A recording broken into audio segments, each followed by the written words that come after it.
Welcome to Coffee Havoc number 2. This is the final follow-up video about the Asian woman attacked on a train by the black man believing that she was responsible for the coronavirus. So I gave you in my other 4 videos, or better, 3 or 4 videos, my whole take on that. So I'm going to finish this up with this last video about how racist this whole thing is. So we can lose these now. I'm not doing any more reading. This is coming straight out of the top of my head and from the bottom of what little bit of a heart I got left because I've been destroyed by women so badly. Anyway, when you read these articles and when you see these things happening, do you often ask yourself, why? So here's why. Because none of you will sit down and literally say this to yourself, that this shit doesn't have to happen. That we as humans allow this shit to happen. I am of multicultural descent. My hair, my facial structure, everything. You can look at me and tell that I am of mixed descent. No, this is not a hair relaxer thing. It might be some hair dye, but it's not a hair relaxer thing. I did use those to get rid of my curls, but curls are kind of permanent. Alright? So, my parents' lineage. My father is black and Native American.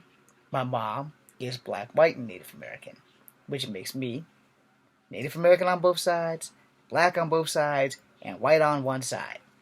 So here's how I take shit like this. I don't have the right to be a racist. When someone white does something fucked up, I post it here. When someone black does something fucked up, I post it here. When someone Asian or Native American does something fucked up, I post it here. In case you guys have missed it, I did post Miss Rainbird and her Grand Theft Auto moment where she drove somebody's RV all over California and 2 dogs were with her, and one of the poor dogs was a black lab that jumped out the damn window because he's like, I gotta get the fuck out of here, and he did just that. The dogs were recovered, and nothing else really came of Miss Rainbird that we know of, but the coin the term she's lost it and she's off the reservation is a stereotype that Native Americans have had to endure, so to speak, because when you hear someone speak to a Native American and says, hey man, you're off the reservation on this one, that's basically kind of saying that you're a stupid Native American and you don't know what you're talking about and you're off the reservation. And it's the same thing with when blacks or whites are told that they're off the rocker. It's a stereotype assuming that because of the color of your skin that you are blatantly ignorant to facts. Alright? If you've watched my channel for as long as it's been on, you know that I don't discriminate. If you're Asian and you fuck up, whether it be Native American or any other Asian, I post that shit here. If you are black and you fuck up, whether you are black as an American or African American as an African who immigrated to America, or if you're African, Jamaican, etc., I post that shit here. If you are white on any capacity, whether you are French, English, Spanish, etc., yes, Spain is loaded with white Spanish people, not Mexicans. Get that shit straight. If you are Greek, if you are Yugoslavian, if you are Russian, if your ass is the color that I have mentioned, I post that shit here. In this video that I showed you 3 or 4 videos ago, where the black dude called the Asian lady all kinds of racial slurs and said that the bitch gave us the coronavirus, I posted it because I have a 2-for-1 sale. The Asian lady who flipped off and decided that she was going to go fuck this black dude up. The black dude who thought he was an MMA fighter with the wackest damn flying dragon kick ever known or seen by mankind in Chinatown's New York subway station.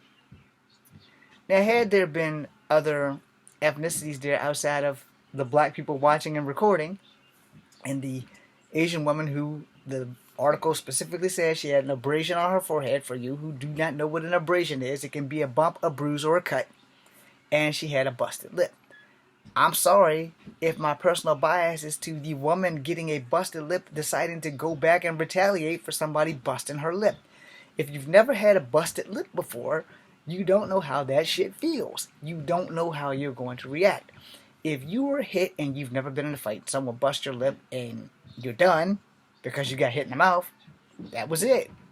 if you've been hit in the mouth and your lip is busted and all of a sudden you're inflamed with rage and payback, that's what she did. But this guy decided he was going to be a black ninja and tried to throw a weak-ass flying dragon kick that just did not work out in his favor. The thing that pisses me off is that there was no men that tried to stop this. But there were men in the video. And the woman filming the video, she did try to grab the black guy from doing whatever the hell it was he was doing. Not to mention, when she started recording, she probably should have recorded on the train when he was throwing things at her, which the article specifically said he was throwing things at her, calling her a disease bitch, and all kinds of other female innuendos that I don't prefer to use. I do not call women bitches or whores or sluts. If that happens to be their profession, who the fuck am I to judge? I am an actor who has never been discovered in the 19 years that I've been trying to do this damn thing. I don't like cleaning toilets for a living, but I gotta make money because the Army only pays me $269 a month. How far you think I get with that? I've recycled that shit back into military bills. That pays for my dental insurance. That pays for my cell phone. That pays my car insurance. I gotta eat. No, I can't afford to pay rent, so I can't get out of this house. So when you're passing judgment on people for some of the shit that they do, you don't know their situation. But the article specifically says this young black man made a hate crime, possibly a hate crime for the simple fact that she was Asian, and he assumed that she provided the world with the coronavirus. Now, granted, if she was a rocket scientist and that shit was written on her forehead before the abrasions, he might have some merit there. But here's the thing. What if she's never even left America? What if she was born here? What if she's ABA? What if she is Chinese, but has never been to the homeland? My ancestors are Native American and black and white. I've never been to England. I've been to Canada.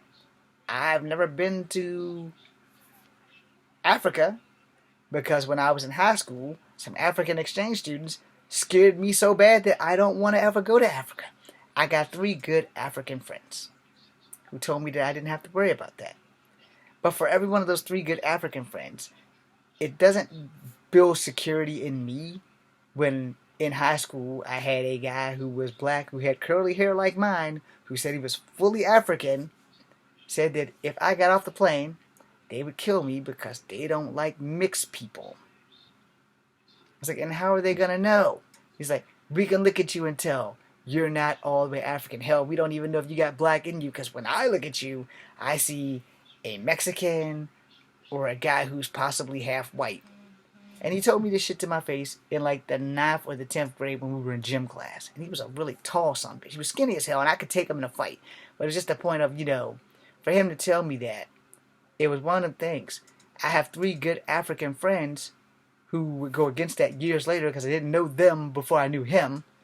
Except for the one African exchange student who was like kind of my friend. But he was exceptionally shy. He's still around here somewhere. Shout out to Mariah. But I know you see my damn lights.